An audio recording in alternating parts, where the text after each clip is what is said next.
నమో బుద్ధాయ, జై భీమ్, జై భారత్, జై సంవిధాన్. ముందుగా తథాగత భగవాన్ బుద్ధునికి, పరమ పూజ్యులు బోధిసత్వ డాక్టర్ బాబాసాహెబ్ అంబేద్కర్కు ప్రణామాలు తెలియజేస్తున్నాను. ఈ బహుజన యుద్ధబేరు యూట్యూబ్ ఛానల్కు స్వాగతం పలుకుతున్నాను. ఈ ఛానల్ను సబ్స్క్రైబ్ చేయండి, షేర్ చేయండి. కుటుంబ సభ్యులందరికీ కూడా, మిత్రులందరికీ, మన సమాజంలోని ఎస్సీ, ఎస్టీ, బీసీ మైనార్టీలందరికీ తెలియచేయాలని నేను ప్రత్యేకంగా విజ్ఞప్తి చేస్తున్నాను. ఈరోజు భారతదేశంలో న్యాయం కోసం శవాలను సైకిళ్లపై, భుజాలపై మోసిన దళితులు, ఆదివాసీల దురవస్థను గురించి తెలియజేయాలనుకుంటున్నాను. ఒడిశా బాల్సోర్ జిల్లా హరిపూర్ గ్రామంలో మే 11వ తారీఖు 2026 జరిగిన హృదయ విదారక సంఘటన దేశాన్ని కదిలించింది.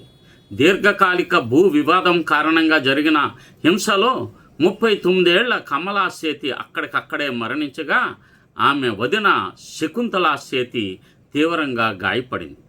కుటుంబం పోలీసులకు, సర్పంచ్కు పలుమార్లు ఫిర్యాదు చేసిన చర్యలు లేకపోవడంతో మృతదేహాన్ని సైకిల్పై ఎక్కించుకొని 12 నుండి 15 కిలోమీటర్ల దూరంలో ఉన్న ఖైరా పోలీస్ స్టేషన్కు తీసుకువెళ్లారు. పోలీస్ స్టేషన్ బయట రహదారిని దిగ్బంధించి నిందితుల అరెస్టు, నష్టపరిహారం, భూ వివాదం పరిష్కారం కోరుతూ ధర్నా చేశారు. ఈ సంఘటన సోషల్ మీడియాలో వైరల్ అయ్యి దేశవ్యాప్త ఆగ్రహానికి కారణమైంది. ఈ ఘటన ఆదివాసీ కుటుంబం మీద జరిగింది. పోలీసుల నిర్లక్ష్యం, గ్రామీణ ప్రాంతాల్లో న్యాయ వ్యవస్థ వైఫల్యం, ఎస్సీ ఎస్టీలపై కుల వివక్షత మరోసారి బయటపడింది. భూ వివాదాలు, సామూహిక హింసలో ఎస్సీ ఎస్టీలు ఎక్కువగా బాధితులవుతున్నారని ఈ సంఘటన మరోసారి ఉదహరించింది. గతంలో ఇలాంటి అనేక సంఘటనలు చాలా ఉన్నాయి. వాటిలో కొన్నిటిని మనం తెలుసుకుందాం. భారతదేశంలో ఇలాంటి ఘటనలకు కొత్త కాదు. పేదరికం, పాలనా వైఫల్యం, రవాణా సౌకర్యాల లోపం, న్యాయం ఆలస్యం కారణంగా శవాలను భుజాల మీద, సైకిళ్ల మీద, రిక్షాల మీద మోయాల్సిన పరిస్థితి తరచుగా ఎదురవుతుంది. ఎస్సీ ఎస్టీ కుటుంబాలు ఇందులో ఎక్కువగా బాధితులుగా ఉన్నారు. దానా మంజీ సంఘటన 2016 ఒడిశాలో జరిగింది. కాళహండి జిల్లాలో ఆదివాసులకు దానా మంజీ తన భార్య అమాంగ్ దేవి మృతదేహాన్ని భుజాల మీద వేసుకొని 10 నుండి 12 కిలోమీటర్లను నడిచాడు. ఆసుపత్రి అంబులెన్స్ ఇవ్వకపోవడం అందుకు కారణం. ఈ ఘటన దేశవ్యాప్తంగా కలకలం సృష్టించింది. దానా మంజీ ఆదివాసీ కుటుంబం నుంచి వచ్చారు. ఇతర ఒడిశా సంఘటనలు. దానా మంజీ తర్వాత కూడా ఒడిశాలో ఇలాంటి సంఘటనలు అనేకమైనవి జరిగాయి. 2023లో కొరాపుట్లోని ఒక వ్యక్తి భార్య శవాన్ని భుజాలపై మోసి నడిచాడు. మధ్యప్రదేశ్లో ఆదివాసీ బాలిక శవాన్ని భుజాల మీద మోసిన సంఘటనలు నమోదయ్యాయి. కేరళలో ఆదివాసీ శవాన్ని బంబూతో కట్టి భుజాల మీద మోసిన ఘటన కూడా ఉంది.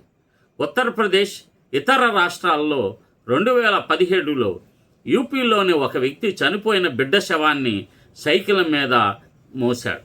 అస్సాంలో రోడ్డు లేకపోవడంతో శవాన్ని సైకిల్ మీద మోయాల్సిన పరిస్థితి వచ్చింది. బీహార్లో కుల వివక్షత కారణంగా కుటుంబ సభ్యులు శవాలను స్వయంగా మోయాల్సిన సందర్భాలు ఉన్నాయి. ఇలాంటి దురదృష్ట సంఘటనలు ఎక్కువగా గ్రామీణ, పేద, ఎస్సీ ఎస్టీ, గిరిజన ప్రాంతాల్లోనే జరుగుతాయి. భూ వివాదాలు, కులహింస, పోలీసు అధికారుల నిర్లక్ష్యం వీటికి ప్రధాన కారణం. ఎస్సీ ఎస్టీల వేదన వర్ణాతీతం. వ్యవస్థాగతమైన అన్యాయం. ఎస్సీ ఎస్టీ అట్రాసిటీ చట్టం ఉన్నప్పటికీ భూ వివాదాలు, హత్యలు, అత్యాచారాల్లో వారు ఎక్కువగా బాధితులు అవుతున్నారు. గ్రామీణ ప్రాంతాల్లో భూమి, వనరులపై ఆధిపత్యం కోసం హింస సర్వసాధారణంగా మారింది. పోలీసులు తరచుగా శక్తివంతుల వైపు, ఆధిపత్య కులాల వైపు మొగ్గుతున్నారు అని అందరూ అంటారు. సుప్రీంకోర్టు తీర్పులు కూడా కుల ఆధారిత అవమానాలపై ఎస్సీ ఎస్టీ చట్టం వర్తింపు బహుజన సమాజంలో ఆందోళనను సృష్టిస్తున్నాయి.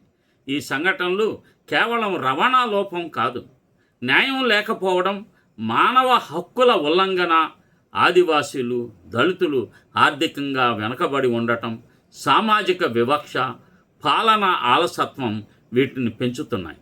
ఒడిశా ఘటనలో కూడా భూ వివాదం 5 ఏళ్లుగా రెవెన్యూ శాఖలో పెండింగ్ ఉండటం, పోలీసు చర్యల జాప్యం చాలా ఎక్కువయ్యాయి.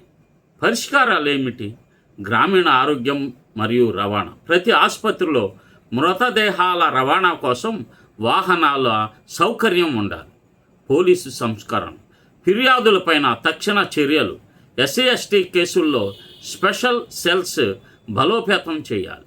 భూ వివాదాల పరిష్కారం, ఫాస్ట్ ట్రాక్ కోర్టులో భూమి రికార్డుల డిజిటలైజేషన్ చేయాలి. సామాజిక స్పృహ, కుల వివక్షతను నిర్మూలించడం, ఎస్సీ ఎస్టీ సప్లాన్ సక్రమ అమలు చేయాలి. ప్రభుత్వ బాధ్యత, ఇలాంటి ఘటనలు జరగకుండా నివారణ చర్యలు జరిగేలా న్యాయం వేగవంతం చేయాలి. ఈ సంఘటనలు మన సమాజంలోని లోతైన అసమానతలను, పేదలు, దళితులు, ఆదివాసీలు ఎదుర్కొంటున్న వేదనను ప్రతిబింబిస్తాయి. కమలా సేఠ్ కుటుంబం న్యాయం పొందాలి. దేశం మొత్తం మీద ఇలాంటి అన్యాయాలు పునరావృతం కాకుండా చూడాలి. న్యాయం అందరికీ సమానంగా లభించే సమాజం కోసం ప్రజలు, ప్రభుత్వం కలిసి కృషి చేయాలి. ఇది మన దేశం యొక్క దౌర్భాగ్య పరిస్థితి. ఎంత గొప్ప జరుపుతుంటారండి, దేశం వెలిగిపోతుంది. ఇప్పుడు ఎక్కడ ఉన్నాయండి అట్రాసిటీస్? మీరు నేషనల్ క్రైమ్ రిపోర్ట్స్ చూడండి, ప్రభుత్వం నమోదు చేసిన క్రైమ్ రిపోర్ట్స్ చూడండి. ఇంకా ఈ ఎస్సీ ఎస్టీ అట్రాసిటీ యాక్ట్ని తీసివేయాలని చాలామంది ఇప్పుడు కూడా అనుకుంటూ ఉంటారు. దౌర్భాగ్యం, వాస్తవాలు తెలియదు. పట్టణాల్లో కూర్చొని ఏదో ఏసీ రూమ్లో కూర్చొని ఈ సొల్లు కబుర్లు చెప్తూ ఉంటున్నారు. చాలా ఘోరంగా ఉంది పరిస్థితి భారతదేశంలో. బీజేపీ పాలన వచ్చిన తర్వాత అట్రాసిటీస్ గతంలో 8 నిమిషాలకు ఒకటి నమోదైతే ఇప్పుడు 3 నిమిషాలకు ఒకటి నమోదవుతుంది. ఇది భయంకరంగా మారింది. ఈ చట్టంని సుప్రీంకోర్టు రద్దు చేయాలని అన్నప్పుడే 13 మంది మధ్యప్రదేశ్లో బలిదానం చేశారు. ఎంత విషాదకరమైన పరిస్థితులు భారతదేశంలో కొనసాగుతున్నాయో కళ్ళు తెరిచి చూడండి. ఊరికనే ఈ చట్టాలు తీసేసేయాలి. ఇప్పుడు సోషల్ మీడియాలో ఈ బీజేపీ భజన బ్యాచ్ ఇలాంటి ప్రకటనలు ముమ్మరంగా చేస్తున్నారు. ముఖ్యంగా స్త్రీలు కూడా చాలా ఘోరంగా ప్రవర్తిస్తున్నారు. ఈ స్త్రీలు 2nd గ్రేడ్ పౌరులు, శూద్రులు అన్నారు. స్త్రీలందరూ శూద్రులే అని చెప్పారు. వాళ్ళకి స్త్రీలు ఎవరికి చదువుకునే హక్కు ఇవ్వాల, స్త్రీలకు ఆస్తి హక్కు ఇవ్వాల. ఈ రోజున బాబాసాహెబ్ వచ్చి తర్వాత రాజ్యాంగం రాసిన తర్వాత స్త్రీలందరికీ సమానమైన హక్కులు ఇచ్చిన తర్వాత వీళ్ళే దగ్గరుండి అట్రాసిటీస్ చేపిస్తున్నారు. ఆధిపత్య కులాల స్త్రీలు, మహిళలు అత్యంత ఘోరంగా వ్యవహరిస్తున్నారు.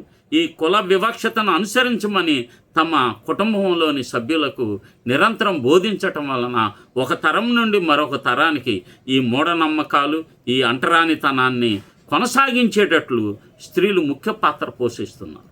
స్త్రీల యొక్క చైతన్యం పెరగాలి. స్త్రీలలో మానసిక పరివర్తన తీసుకురావటానికి విద్యలోనే ఇలాంటి భావజాలాన్ని మనం పెంపొందించేటట్టు సిలబస్ మార్చాలి. సిలబస్లో ఇంకా అణిచివేయమని సిలబస్ని బీజేపీ ప్రభుత్వం తీసుకువస్తుంది. దీనికి వ్యతిరేకంగా సమాజం మొత్తం కూడా పోరాడాలని, ఎదుర్కొనాలని. భారతదేశం వెలిగిపోవట్లేదు, చీకట్లో మగ్గిపోతుంది, అంధకారంలో ఉండిపోతుంది. ఇది చాలా దుర్దినాలు అన్నమాట. ఇదే 2వ రాకడ అంటే ఏమీ లేదు. ఇప్పుడు మోదీ ప్రభుత్వమే 2వ రాకడ. యేసుప్రభు రావటం ఇవి కాదు. ఇవి ఈ ప్రభుత్వం చేస్తున్న విధానాలే ఈ దేశంలోని ఎస్సీ ఎస్టీ బీసీ మైనార్టీ ప్రజలు ఎదుర్కొంటున్న అవస్థలు. నమో బుద్ధాయ, జై భీమ్. ఈ ఛానల్ను సబ్స్క్రైబ్ చేయండి, షేర్ చేయండి, అందరికి తెలియజేస్తారని విజ్ఞప్తి చేస్తున్నాను.